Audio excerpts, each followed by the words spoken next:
Okay, Marco here. Welcome to another day of some value I'm going to give you. And this one's going to be all about the difference between linear income and passive leveraged recurring income that is completely life-changing, okay? And so you may have seen in the other previous videos that 95% of people, when they're 65, will be either dead or dead broke. Is because they did not know this information and the importance of spending, not spending your time, investing your time into something like assets, building business assets, business vehicles that'll set you free and pay you whether you work or not. All right, that's the difference between linear income, where if you stop working, you stop getting paid. Right, so you have to work to get paid, then you have to start over the next day and work to get paid, and that's linear income, and you'll be a slave to money forever. Right, so you have to invest your time into something that's going to set you free and get you unbusy. Hopefully the ultimate goal is to get you unbusy, right, as quick as possible.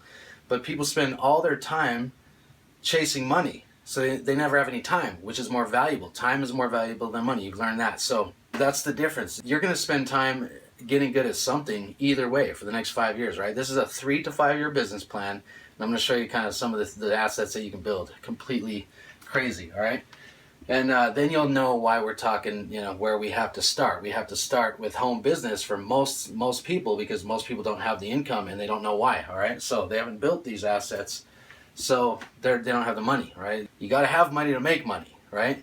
And that is usually true, but now we know the difference between capital and social capital, all right? You don't actually need capital in today's world. You need social capital, a network and an influence on that network.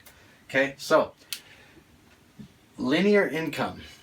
There's rich and then there's wealthy. Wealth is measured in time and quality of life. Rich people, they can make a lot of money, 6 figures, all that kind of stuff. But the way I used to make it, I had to chase money, and if I stopped working, I stopped getting paid. Basically, I bought myself a job, and I worked for the income, okay? Most people, you work and then you get paid, so you're working for the income, okay? That means, and these are quadrants. You can live on the left side of the quadrant or the right side of the quadrant, this is building assets. This is just working for money. Okay, so whether you have a job or a business, this is the box that says income and expense. Okay, so you work a job, you create the income, and then you have your expenses. There's nothing left. There's always more month than money. And actually, when you have a regular job, you work and then you get taxed to death. And whatever's left, that's what you get to keep, okay? And there's not much, and then that all goes to liabilities and the expenses, right? Car payments, house payments. Everybody, they don't really own their stuff outright, most people, so they're working to look successful, but they might not be successful. They're probably in debt, because there's always more month than money. It's going into liabilities, not assets, all right? So then it's just coming out, there's nothing left. Same with a job, right? If you don't run that business, nobody really cares about your business like you do. Okay, so you're kind of tied down to a 15-20 mile radius, and basically same thing. You don't have a business or a system running that business. You are running the business. That means you are the system. So if you stop managing, you stop taking care of that business, you stop getting paid. You basically buy yourself a job. How do I know? Because I've been there, and it sucks. Okay, I went from a pro snowboarder living the total dream life, traveling, freedom, doing whatever I want, to being owned by the business. You don't really own the business. It owns you and all your time.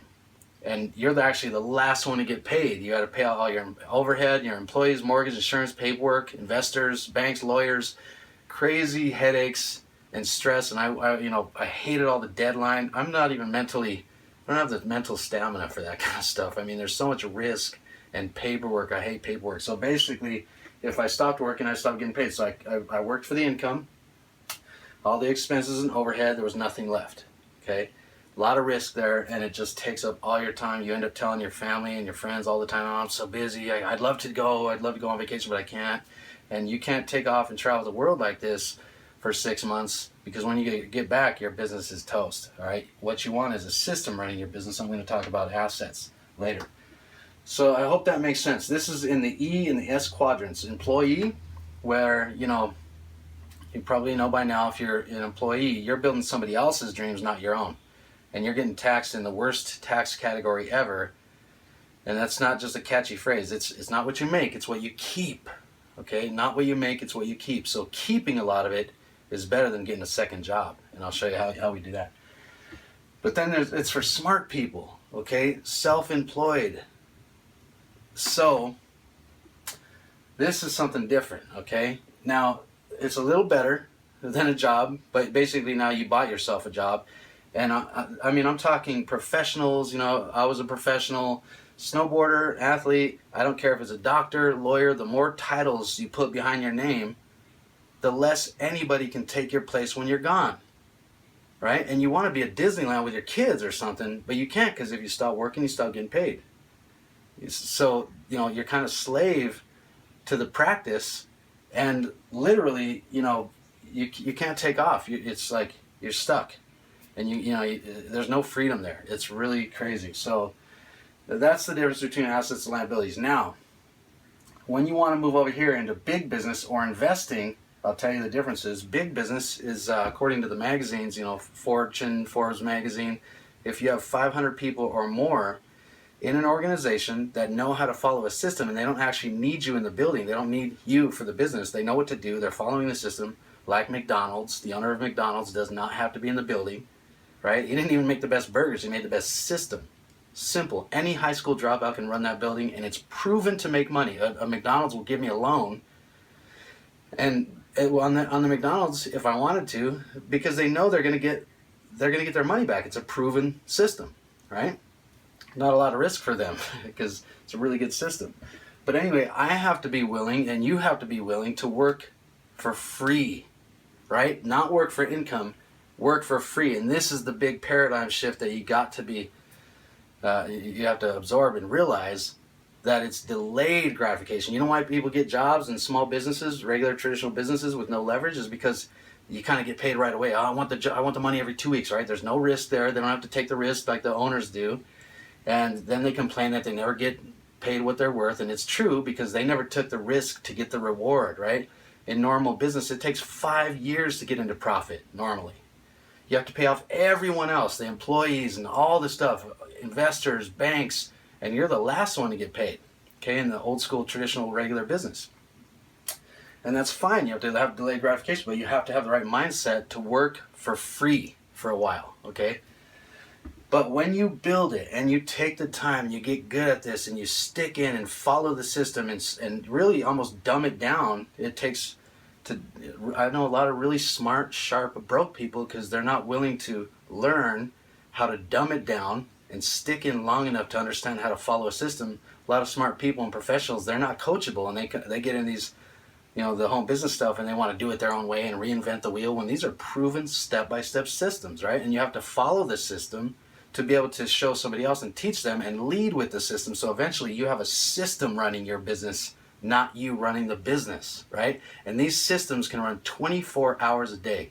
So I'm going to talk about how to do that, because it's the assets that can bring in the income, these systems. And then the income, better tax bracket, because here's how business owners go that own systems, okay?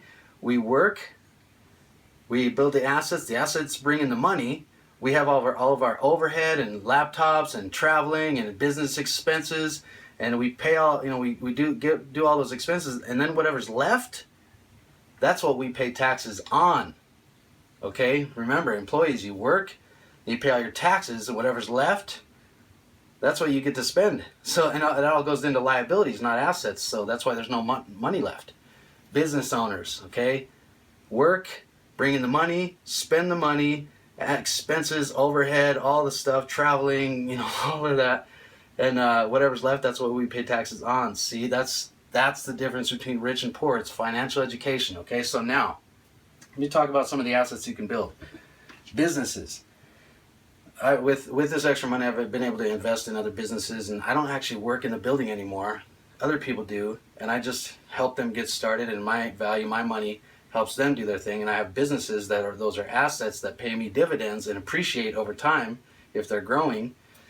And that's an appreciating asset. Okay, digital assets, that can mean so many things. I have a blog. Okay, once you have information out there and content and videos like this, you're going to be watching this video. I could be sleeping or on a beach, right? Because it's not live. That's a digital asset that will literally, I have videos out there blogs, articles, Facebook, social media is out there 24 hours a day making me money. Okay, you can learn. You want to invest the time to learn how to make that happen for yourself. Those are digital assets. Okay, physical asset. You have to take care of your mind, right? Next level living. Physical assets like, and there's a couple different metaphors I'll use, but this is an asset. I'll talk about that. But physical assets like gold, silver. Okay, those are asset protection, and they hold and store value, and they actually appreciate every year. Especially silver in the next 20 years is going to skyrocket. But gold, I have it even down to there's some fibs that have been told that says, oh, you got to buy a house. Your house is an asset. Owning a house is not an asset unless it's putting money into your pocket. An asset is something that puts money into your pocket, whether you work or not. Okay, a liability is something that takes money out of your pocket. So car payments, even a house payment, even if you own it, if it's not putting money in your pocket, that's not really an asset. That's a liability, right? So sometimes people are like, yeah, but if the real estate market is going up, which it doesn't always go up. Sometimes it slams down. I lost millions in real estate before I had to change the strategy. Okay, that was not an asset at that time. It was a huge liability. Okay.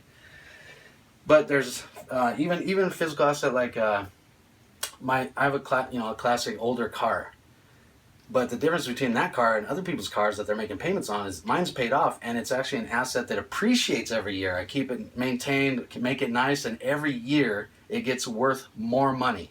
That is cool. Okay, so those are what you would call assets. The internet, huge asset. Real estate, if you don't know how to do it right, and those houses are if you have. If they're being rented out and your mortgage on it is $1,200 and your bank loan and all that stuff, and then you're making $1,400 or $1,500, well then that's $200, $300 a month asset, right? There's money coming into your pocket. That's the only way it's an asset. Stocks, okay, if you have stocks, you know how to mess around with stocks. That takes some education, but that's another asset. Social capital, what I was talking about. Here's the big deal. It doesn't take capital today. See, all these other things take money to invest in, right? A lot of people don't have the extra money. So now you have social capital. It means you have social media. That's why Facebook is so valuable. You all have networks, and your network is your net worth. Let me repeat that. Your network is your net worth. It's not what you know, it's who you know. And Facebook has connected the world and changed everything. It's 4 degrees of separation. So you have a network.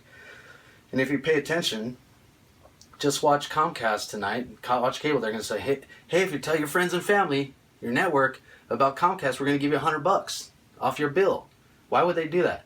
Because your network is valuable to them. That's why it's social media, you see the ads, people are making money. If you dink around and mess around, then you're not using it with intention, right? You're just being a consumer and getting used for your eyeballs, right? And for other people to make money. If you don't have a plan for your life, somebody else does, and you're going to be sharing stuff anyway on Facebook, so why not share stuff and make yourself some money, right? Help people get what they want. Everyone in your network is looking for something, and you can help them get what they're looking for. And if you help enough other people get what they're looking for, you get what you want.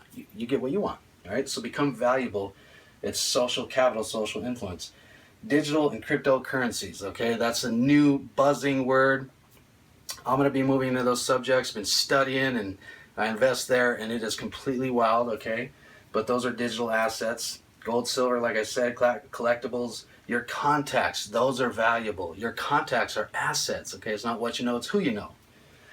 Systems and automation, assets, and your number one thing, mindset. You have to have the open mindset and be coachable. I was not coachable before. I thought I knew it all. And, if your mind isn't right, once you think you know it all, and I already know this stuff, well, once you think you know it all, you can't learn anything because you already know it all, right? So I had some big time millionaire mentors that had to sit me down, ask me what I really wanted, and then get me to understand and admit that, well, I was kind of stuck, because if I'm not already there, then I have to learn something I didn't know before to get what I've never had before, right? I have to do things that I didn't do before to get what I've never had before. So these are some very important principles. I hope that makes sense. Assets versus liabilities. Then the asset is what brings you in the income, so you can invest in other things. Now you're moving into the I quadrant. This is big business big business when you have big organizations, like we have thousands of people, right? So instead of, 100% of one person's effort, right, or 100% of one building, which there's no leverage there, franchising and leveraged income, which means 5% of thousands of people's efforts, or 5% of thousands of buildings, like McDonald's. The owner of McDonald's, or if I was to own a McDonald's or a franchise, I would make most of the money. But the owner of the franchise, and that's licensing and stuff, they would make 5% of thousands of buildings. Well, where would you rather be, right?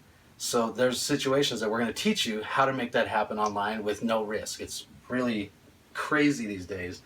And what you do is you make the money, and then you don't get taxed as much, because it's not what you make, it's what you keep. So you keep more of it, right? Once you're in a home business, this is where you want to start.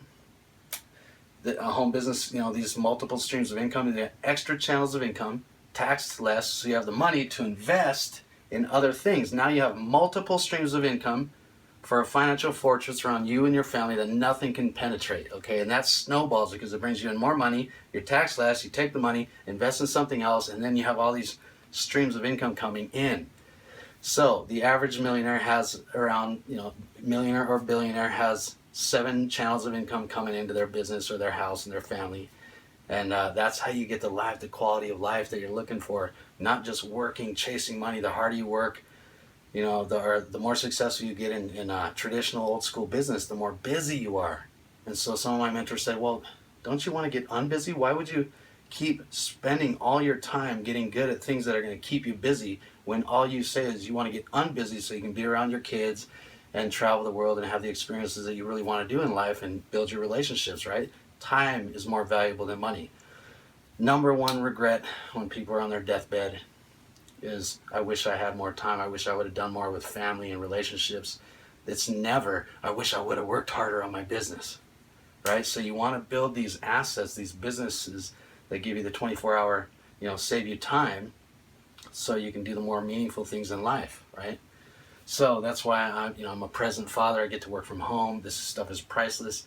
So I'm hoping that this makes sense. It was valuable to you, because then you're able to knock out the money so you can get to living, right? The importance of starting your own side projects that are going to set you free. All right, guys, that was enough for today. We'll see you on the next one, where I'm showing you a bunch of principles about, exponential growth and numbers. Talk soon.